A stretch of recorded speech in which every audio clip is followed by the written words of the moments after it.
June. I thought it was really good to see what news is happening over in their camp, as you know, they're still going forward and they have survived the crypto winter. Yeah, that's anyone who is working on a music blockchain platform that survived the crypto winter should be applauded. Absolutely, absolutely.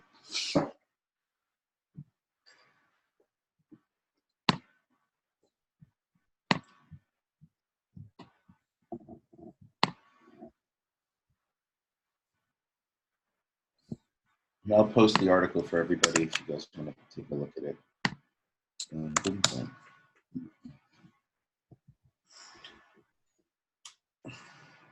Are you talking about the article that's the NPR.org?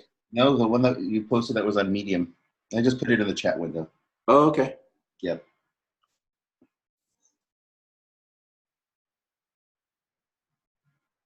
I believe you posted it. You shared it with me over Discord, so. Oh, maybe I just shared it with you. I can't even remember. Posted a few articles this week.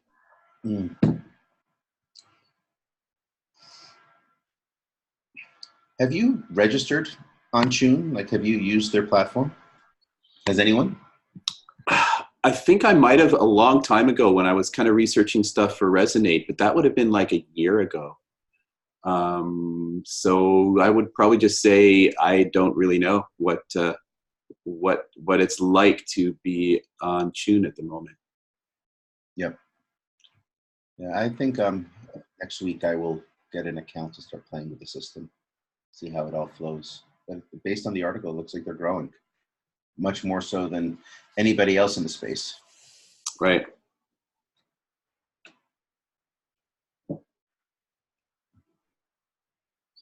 The one criticism I recall I used to have for Tune is that it kind of rejected the current industry. It was kind of like, we'll build the whole industry on our own. I don't know if they're still kind of that ilk, but that seemed to be a thing that kind of made me kind of go, I don't think I'm going to keep digging into this. Yeah, I do remember back months ago when I was researching them, that there was certainly one that was working on boiling the ocean, building out everything.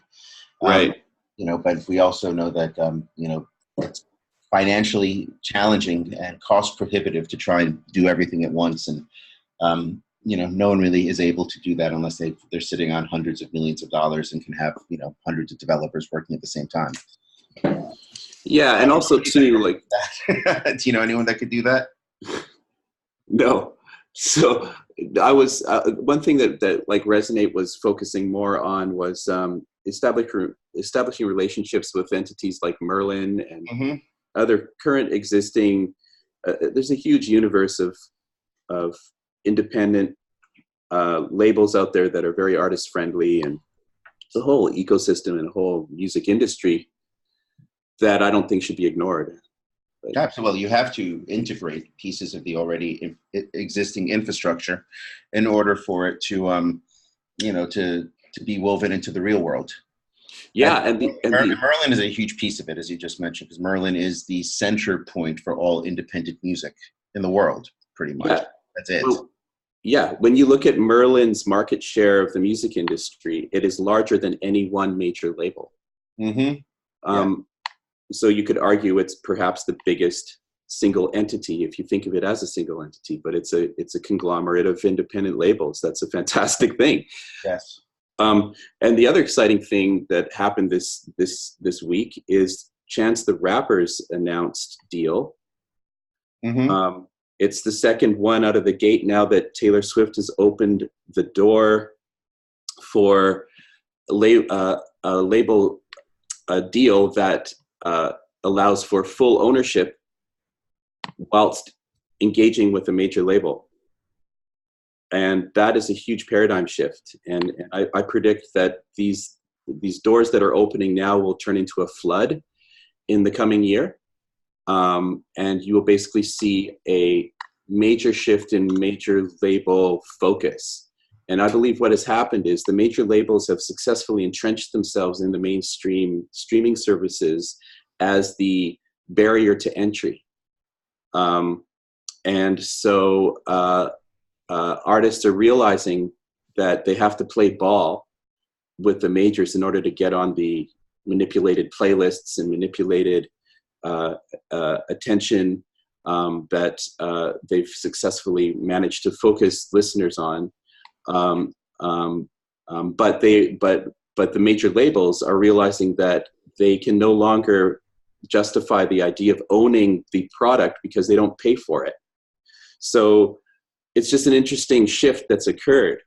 And I believe that once the major labels lose their grip on the ability to control the playlists on the mainstream services, that will be the last kind of power grab that they can have over us. So yeah, and I think the playlist space though is really, as you know, it's going to take for a new streaming service to create the ability for the fan to create the playlist, and in the blockchain space to reward the fan who creates the playlist, who gets traction on their playlist, so everyone benefits from it. Yes, democratize the playlist. Absolutely. That's huge. That's huge. And another fascinating thing that's occurred is one record-breaking chart statistic. The song "Old Town Road." Yep. Just beat out Despacito for the longest-running #1 in history. Exactly. And it was a slow riser.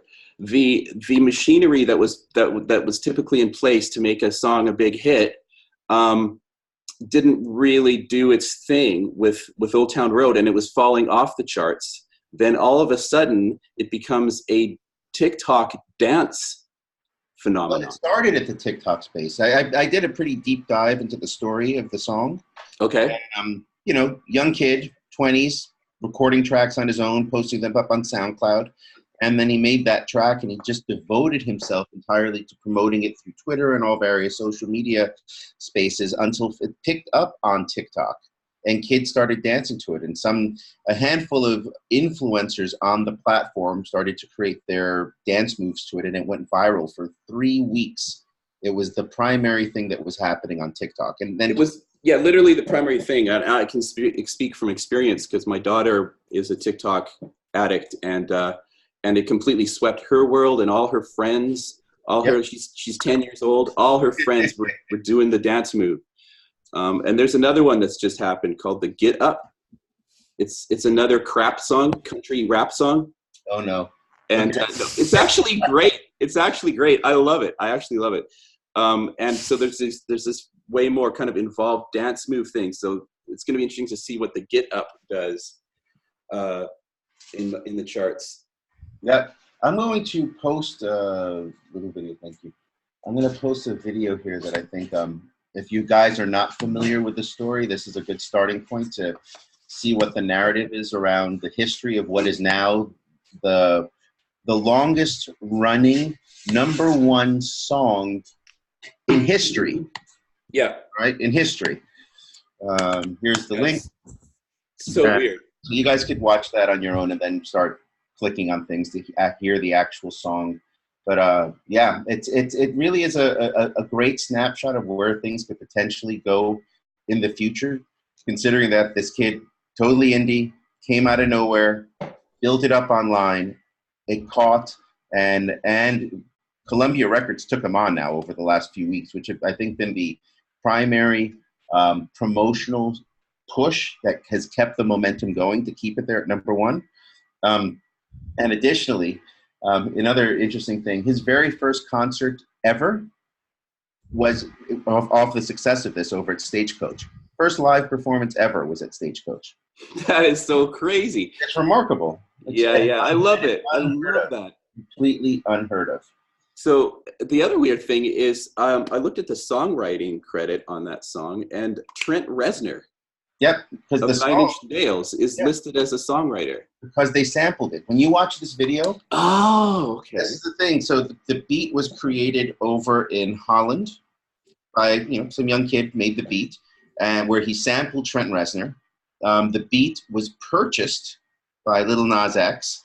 The song started to go viral, And then the story just kept on unfolding from there. And the song started to chart on the Billboard country charts.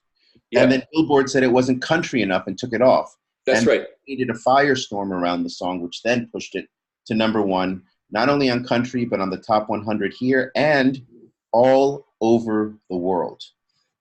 Yeah, the way I understood it, it was country radio in general were responding to their listenership, and they pulled it off because the listeners were going, "Hey, it's too rap, man." Mm-hmm. That's just another whole fascinating thing. It's just the merging of two cultures can't be stopped. Yep. You know, the powers that be tried to stop it, and it just kind of flowed around it like water. Mm-hmm. It was awesome.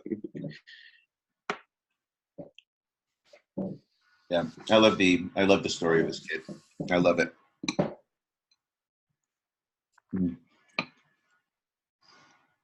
Greg, have you gotten hip to Little Nas X?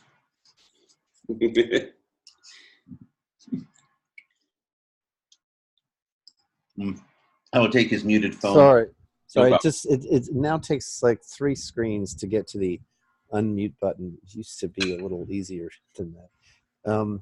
No, I haven't. I was contemplating whether or not like who listens to what. In my own musical activities. Mostly what I listen to is music that I'm doing with other people. The other stuff that I listen to comes to me from, largely just people who are sharing it with me. Like, for example, when I got turned on to Chon or Pliny or even Jacob Collier, it was through my kids. Because,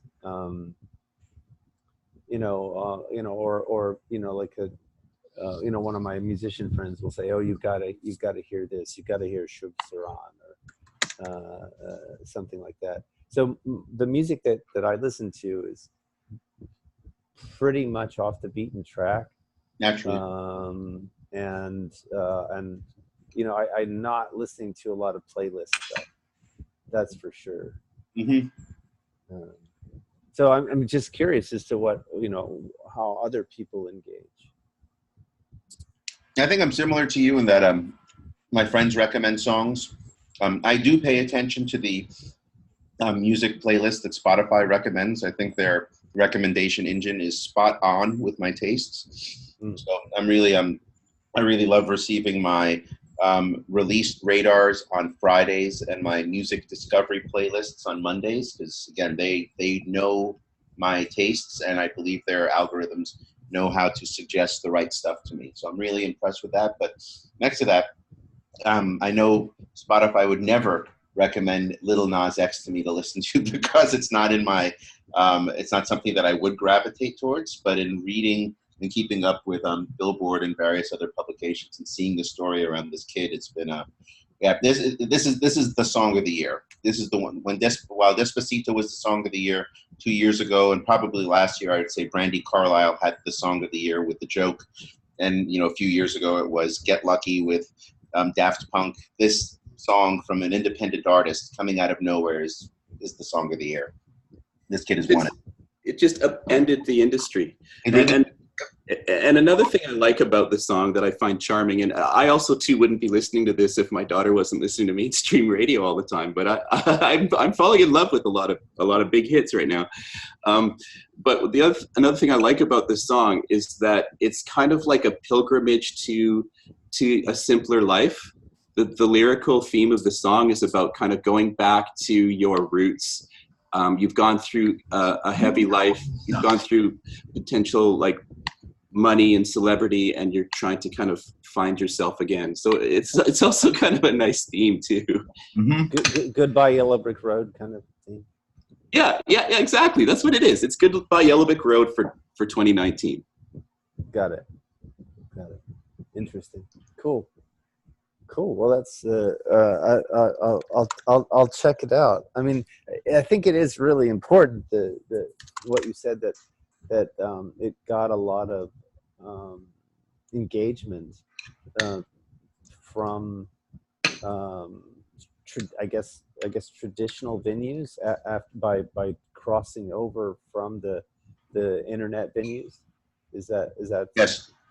Yeah, basically the traditional venues rejected it in many ways. And I remember when it was starting to become a hit and I was hearing it on mainstream radio, and then it kind of started falling off the charts. And then, interesting. Yeah, and then TikTok came out with the dance moves. And it was actually this one kid in the lunchroom at school who apparently got kicked out of school for the day because he posted this video of himself doing the dance move. And it was actually that particular one that went viral. And then everyone else started trying to copy it. So it was completely organic, completely grassroots.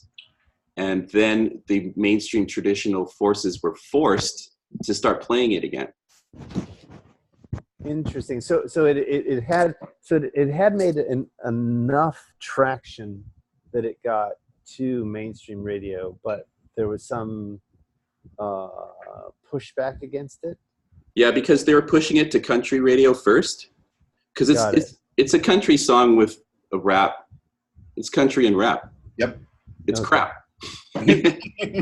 At what point did it get its first big celebrity endorsement from the big country singer? When it got Billy Ray Cyrus, when it got pushed off the country charts, Billy Ray Cyrus jumped on board and turned it into a duet. Okay. And was there another big uptick in popularity when Little Nas came out as gay? Mm-mm. No? I don't know.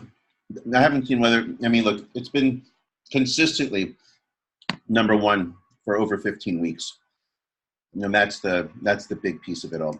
He's just been consistent all the way through. Number one on the Billboard charts, or how do we measure? Yep, okay. Billboard. Okay, all right. Because I mean, the relevance of Billboard's numbering is also something it's an interesting question. Mm-hmm. Yeah, fascinating. This is it's 17 weeks. Here we go. 17 weeks on the Billboard charts. I'll post a link here for anyone who wants to see the article. Basically, the pillars of control are starting to dissolve rapidly. Mm-hmm. Interesting. Well, I mean, how much? I mean, it still takes resources, coordination, time to get a track on social media and to get it into some kind of rotation there, right? It's not. It's not right. I mean, I mean, you can do more with less for sure, but it is non-trivial work to get exposure and attention to tracks, even with the all the leverage that someone has, by being able to post to Twitter and Instagram, and Snapchat, and Facebook, and all the others. So obviously, Little Nas X has some kind of resources And a lot of luck. A lot of luck. Sure, but to get to mainstream radio at all in the first place, that takes something. Yeah, if you're going to get on the radio, it takes hiring the right people to be able to work your radio promotions. And because the tradition of radio has been rife with payola, right? Like, exactly. Back in the 50s. And then, if you ever read that book, Hitman. Great book. Brilliant title. Frederick Dannon, he kind of explored the whole history of the Italian mafia in the 70s, 80s, and 90s. And then it kind of broke out from there. But it still involves paying the right people the right amount of money to get a song on mainstream radio. But like you pointed out, the Billboard charts are no longer really reflective of reality, because radio is no longer the most dominant way, or it's still actually the most dominant way, surprisingly, but there are other ways. And that's why just exploring the kind of way Little Nas X did it is just an interesting case study in the present day of what can be done. Indeed. Yeah, he talks about climate change too on Twitter. Huh. Just saying. Yep. That's awesome. That's really, really good. Yep.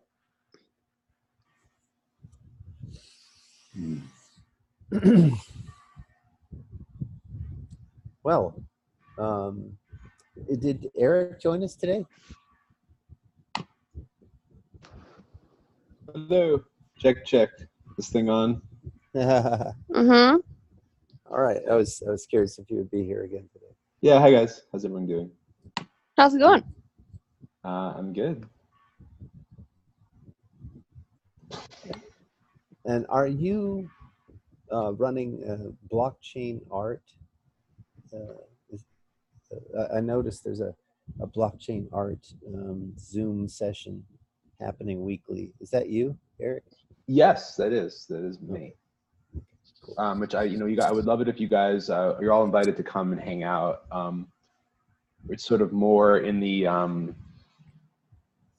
discussion phases right now. But I'm actually, it's funny, I've been meaning to connect with some of the folks working on RCAT this week, and I didn't get around to it, but I would really like to get into some of the nitty gritty with you guys about what the system is and just what the ontology of the distributed object that you guys are developing is. Well, any digital asset can be stored on chain. So it's a blob. We don't really care what it is. And then it comes with obviously a bunch of metadata level assets, right? So if it's a song, there's probably some artwork and other things that are associated with that blob, right? There's data about who created the blob, who has the rights to the blob, who gets paid if the blob gets used. All of that stuff is wrapped around the blob as a part of the asset tracker. But the blob itself could be anything. It could be, When you blob, B-L-O-B or B-L-O-G? B-L-O-B. Blob. Blob is a term of art when you're talking about large binary objects. It's a good band name, Large Binary Objects. Yeah. So, I mean, all digital data gets rendered to some bits, right? And the bits are your blob, whether it's an audio recording or a video or an impression, a digital impression of some fine art or digital art, whatever your thing is, it's rendered to bits, right? So the bits. Digital impression, meaning like someone's viewing a file. Yeah. So when I say digital impression, someone has been able to, for example, take a picture of the Mona Lisa and render it to bits. Or someone has taken a picture of the screen and rendered it to bits. So this is basically like this is tracking usage, and this is built into the structure of this. Is that it's able to track usage? Is it a similar concept to like the way gas works on Ethereum? No. So I mean, I see how you might make that connection. So it's an obvious connection to make, but the idea is that you're tracking usage in the sense that there's an agent that needs to be paid, or there's an agent or agents that need to be paid for engagement with the thing. So you have some binary data that was created by some folks, and some folks have some rights to it, and there's usually some overlap between the rights holders and the creators.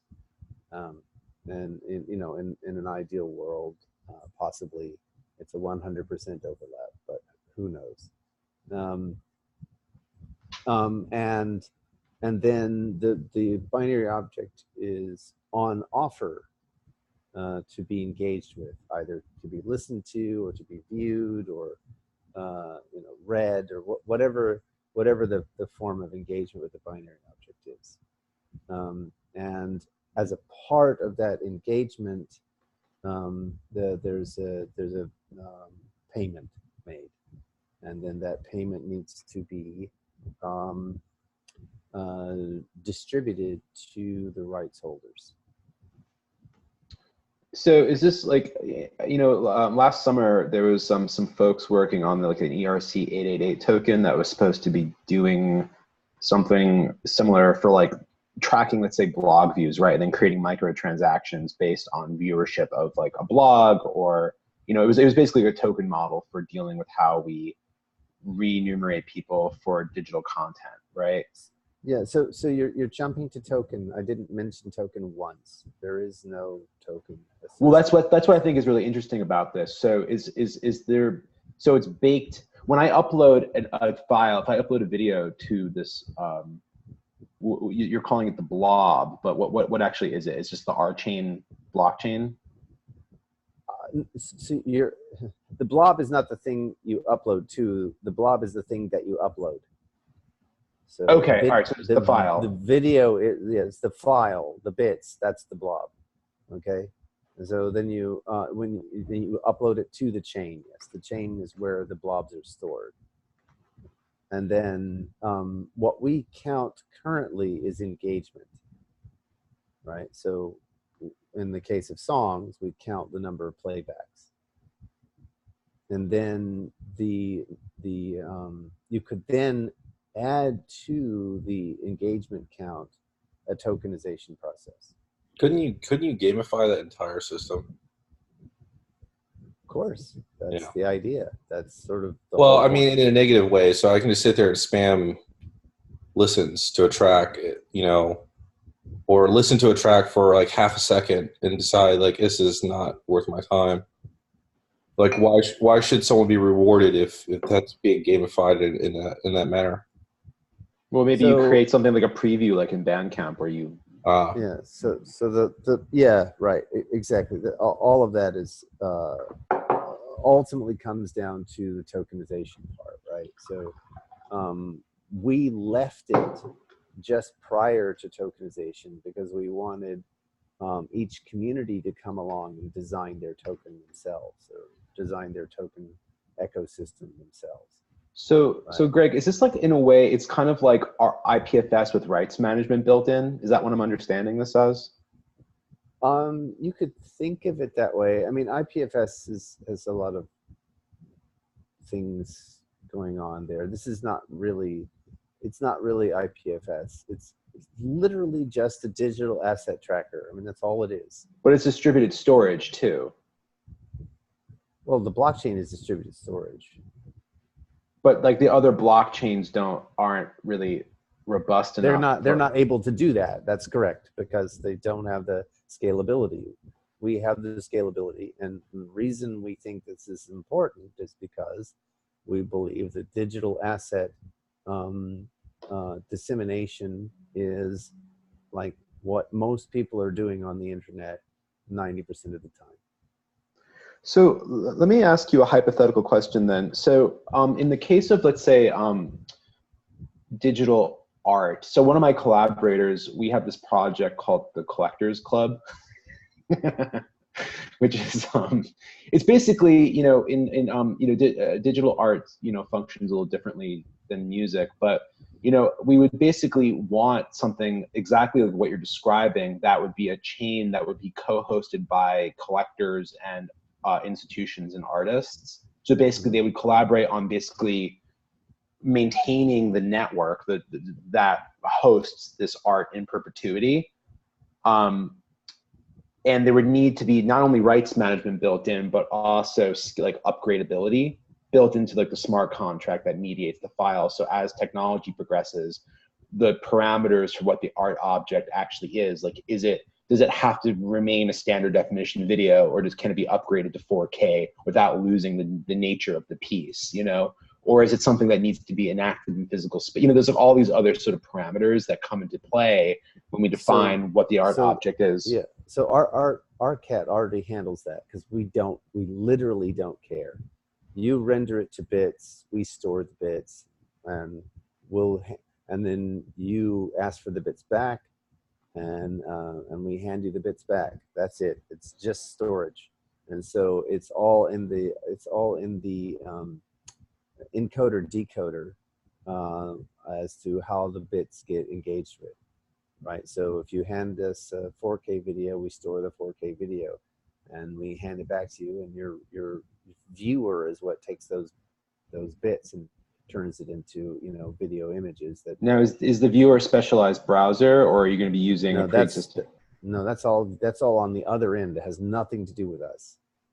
Like, okay, we're just a storage mechanism, right? You give us bits, we store the bits. You ask for the player or viewer, whatever it is, asks for the bits back. We hand the bits back. Word. Right. Yeah. And that's all that's that's all that RCAT is doing. I mean, ultimately, you're going to want there to be some relationship between those two things, in the sense that in the bits you have some kind of watermark or something, so that anytime the bits get handed back, there's a update on the count of the usage, right?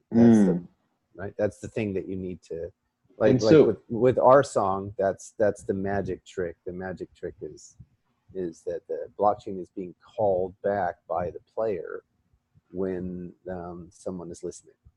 Now, has RSong developed a prototype that's usable yet? Or are you guys still kind of we had a prototype. It was up and available, and then we took it down. There was just not enough engagement. Wasn't enough engagement to make it worth the expense for maintaining the servers? That's correct. So in particular, our player used some audio technology that we were licensing, and there just wasn't enough engagement to maintain that license. So we dropped it. I see. Interesting. So I know there's a couple of people on this call that are involved with like record labels. So is the idea to get a couple of record labels involved first, so there's a bit more of a catalog? There's lots of different approaches. It's not so much about. I mean, if you talk to different people, they'll give you different answers, even within RSong. For me, it's always been about the independent artist, and by independent, I mean they own the rights to their material. So they might have a relationship with the record label, which is what Daryl was talking about with Taylor Swift and Chance the Rapper. But at the end of the day, I consider someone independent if they own the rights to their material. So independent does not have any implication with respect to their level of fame or their profile in the music industry. So basically, this is creating a layer in between the artist and the label, the artist and the distribution platform. So basically, the artists manage their rights, and basically either the label or Spotify or whoever is going to be able to or I know you guys don't want to work through other distribution platforms, but theoretically this could be used that way. That's correct. It could be used it could be interfaced with lots of different systems. That's correct. But at the end of the day, it gives the artist the opportunity to go directly to their audience. Yeah, no, absolutely. I mean, this is like the whole thing that I've been talking about now for years. I mean, this idea of like, well, soft unionism, basically. If all of my friends decide to work this way, then that ostensibly forces all the other sort of mediators to sort of fall in line and respect these digital rights management systems that we've set up, So it's agreed. And I think there's also like a huge mistake that a lot of people make, which is to think that the value is in the old catalog. I think that this whole thing with Old Town Road, one of the most interesting aspects of that conversation is pointing to the fact that most of the value is in the future catalog, not in the back catalog. So if you really want to play this game, what you want to do is say, you know what? We don't care if you have the Beatles catalog. We don't care if you have the Rolling Stones catalog. We don't care if you have Weezer. Like, it's just none of that is interesting. What we're focused on is the up and coming artists. We want Lil Nas X, you know, we want Plenty and Chon and Shub Saran and all of the folks who are new to the scene and who are making waves and who are hip to TikTok and everything else, TikTok and climate change, right? So that we can help them develop their audience, because that's where the value is going to be. Hey, Greg, can I say one thing? Please. Amen, brother. I would say that even once you reach a mass, critical mass with the technology, the old catalog will be ported in anyway. That's exactly right. That's that's exactly right. So you focus on the new catalog and the independent artists, and you enable those people as much as you can. And then the record labels go, holy shit, we didn't see this coming. Well, it seems to me, I mean, I don't know, my critique of the media ecology of music, I mean, is always that it's basically a public relations issue more than anything else, right? And independent of whatever systems we set up to empower the artists, we still have to contend with the media infrastructure, right? That promotes and sort of places those artists. So like if you're not working with Pitchfork and Stereo Gum and, you know, any of the other, I don't know what else is out there now, but like music, you know, magazines that are sort of, people are paying publicists to get their releases and their music videos placed in, you know, like the system itself won't work. And that's why people are working with these record labels like Northern Spy or whoever, because they're promising to do PR for these bands that don't know how to do it, you know, themselves. So I totally get that. Go ahead. I was just going to say it all. But it's half the game is being able to have relationships with the gatekeepers, the people who have access to the music directors at radio stations, the editor-in-chief, or even just a writer at various magazines. I mean, even with Spotify, if you have relationships with somebody that has access to a playlist or is curating a playlist, you have access. A friend of mine is really good friends with someone who controls 3 playlists. He released his independent album with a brand new artist name, and he has already generated well over 2 million listens within the first month because he got placed on these 3 primary playlists, and then the other Spotify playlist curators saw it and started taking songs from that album and placing it on their Spotify playlist, and it's been going viral and keeps growing every week. And that is not with a publicist or a radio, or with a radio promoter. That's simply a one-to-one relationship. You know, end of the day, any market penetration, especially in the music world, it's all about relationships. And if you don't have it, then you pay for it until something is able to take off completely, 100% independently. But even then, in the case of Little Nas X, who was doing things independently, eventually was able to get the attention of individuals that have access to the gatekeepers, which was able to keep pushing it forward. Well, this raises a really interesting question, though, because if following the logic, right, of this sort of disintermediation, I wonder how this problematizes those current relationships, right? Because in a sense, what we're describing is a form of platform economics that is extracting labor and value from the artists, right? Like I used to direct music videos, and you know there was no money in this, and yet like we would get these videos posted on whatever blogs by paying a publicist, and then the blog would be making money off of that video, which would get 50,000 views or whatever it was, and we weren't being remunerated for that value that was being created.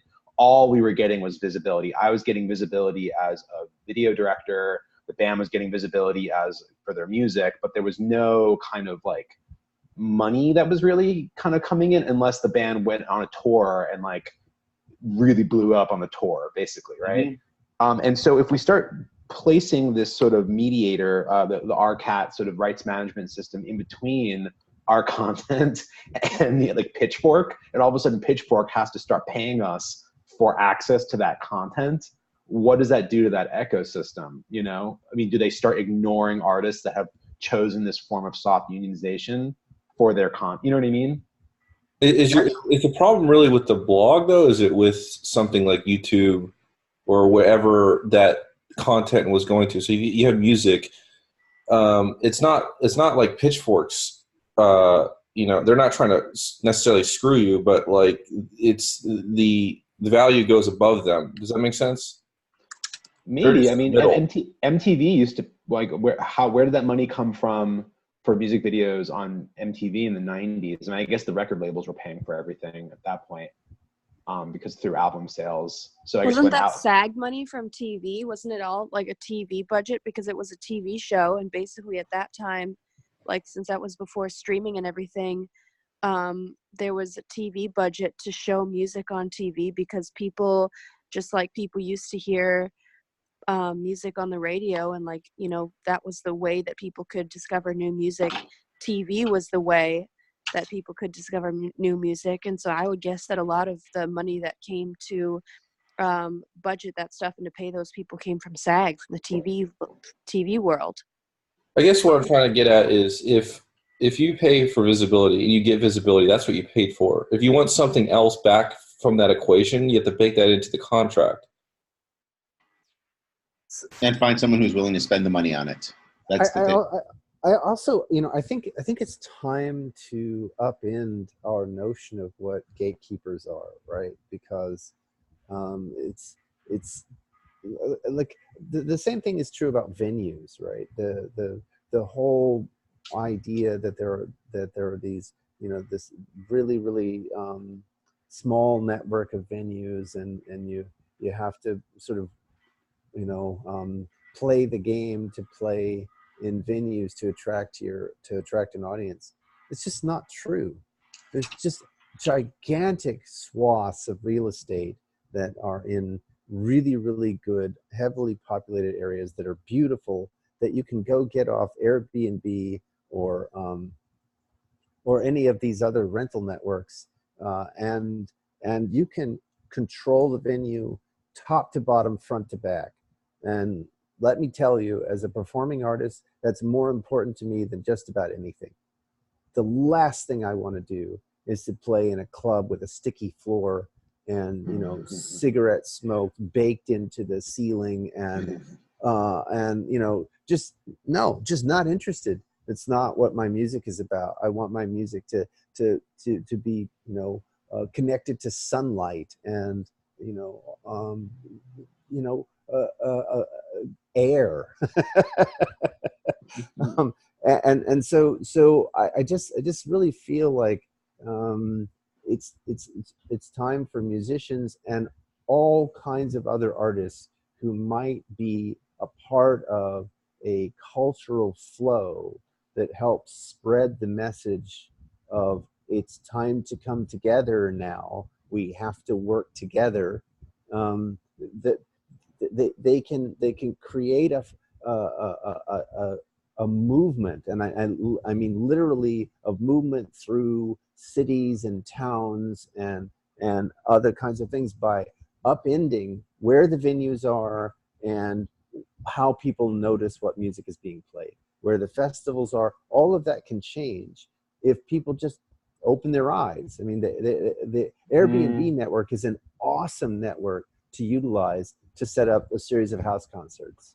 I'm not sure like the economics for that necessarily work though. Like, I mean, I would love it if that was the case, but I mean, it feels to me like it's in order. I mean, even like running DIY, like dirty, like places that I used to be involved with that did have beer all over the floors and cigarettes smoking from the ceilings, like had to throw like rock and roll shows every night so that they could sell beer to kids just to keep the doors open. You know, that's one of the things that's really nice about Airbnb is that these venues, they're rented by lots of people, not just rock and rollers, right? Like I did a whole European tour this way, and I just think that it's something, you know. Did you lose money?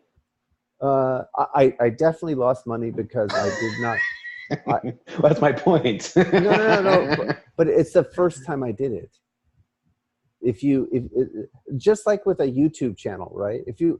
Everyone knows that if you want to have a successful YouTube channel, you've got about 2 years of slogging before you have any kind of viewership. And it's the same of touring. It's the same of anything. You've got to go beat the path down before, you know, people get hip to what's going on. But I can tell you that for, you know, Burt Lambs and Fabio Mattino, right? They're able to put together these house concert series, and it works brilliantly for them, and they do Yeah, make they've been money. touring for a long time, so they've totally got it down. It does take sometimes a long time, and just because you didn't profit the first year doesn't mean that the model is not going to work. That's exactly right. It was that tour was a research. Is it even feasible? Can I even do this? Yeah. And I was 100% convinced this is not just feasible. I want to do this. Yeah. Right. It's just like, I mean, if you saw some of the photographs from some of the venues that we played, you know, it's shoestring budget, fantastic acoustics and just really it's the, I think Greg, I think it largely also depends on the type of music that's being played, right? Like if I throw a DJ party at a house and that house gets fucking wrecked, number one, I'm paying for all that. Number two, you'll never go back. Never go back. But if you play an acoustic set, that's a little different, right? Like no one's getting off, you know, going crazy, you know, right? Because you know, I remember it is a good idea, but I just think it depends on the music, you know. No, I'm not. I'm only using this as an example. What I'm trying to say is, it's time to upend where we think the gates are, because most of the gates that we are focused on are gates to hell, literally, in the sense that they are most of the gates are to, you know, melting the damn planet.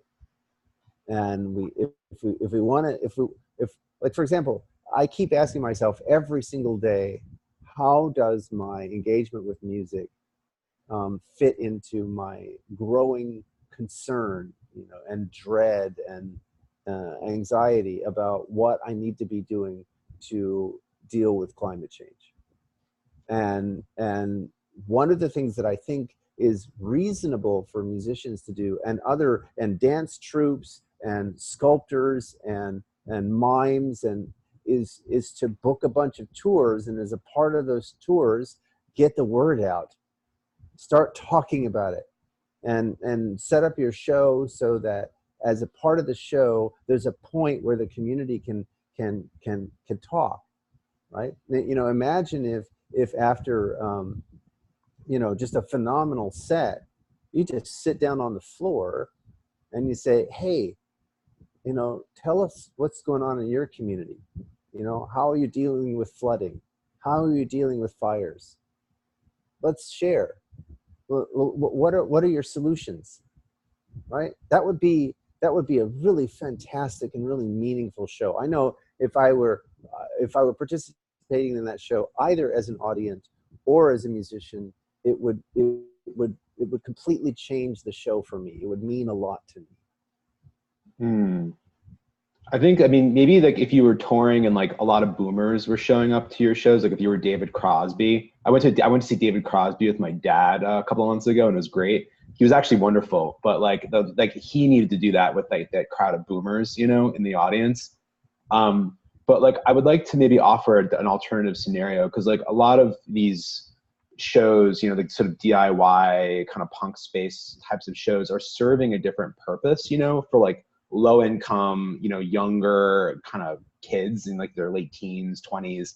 And like think about like what happened in Oakland, California, like 2 years ago with the ghost ship fire, you know, that had like a massive ripple effect across the country. And like cops in all these different cities started shutting down these warehouse spaces that artists and musicians were living in, where they had kind of created something out of nothing, right? And you have to remember that a lot of these communities don't have resources to book fancy venues, or to like the economics don't really work for them. And so they need ways of participating in the market that they've been shut out of, you know, or didn't have an opportunity to participate in to begin with, right? If you're like a queer person of color who like has been just, you know, there's lots of like these other factors that we need to be mindful of when we're talking about what we mean by artists and artist communities and musician communities, right? Because there's like a big spread between like people that are touring and like playing Bowery Ballroom in New York City and people that are playing like punk spaces in Oklahoma. You know what I mean? Yeah, I understand. I believe that I agree with you that the dialogue is going to have a different shape with different audiences. I'm not trying to suggest that the dialogue that's going to work for me and the kind of people I hang out with is necessarily going to work for people who really want to go to a mosh pit. You know what, though?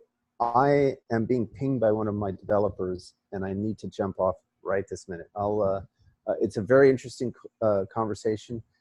Christian, I'll probably be about 10 minutes late to the staff meeting. All right, People can go. All right. How about we end the recording here and we can open the conversation up for the next 6 minutes, because we have a staff meeting in 6 minutes. Cool. Sounds good.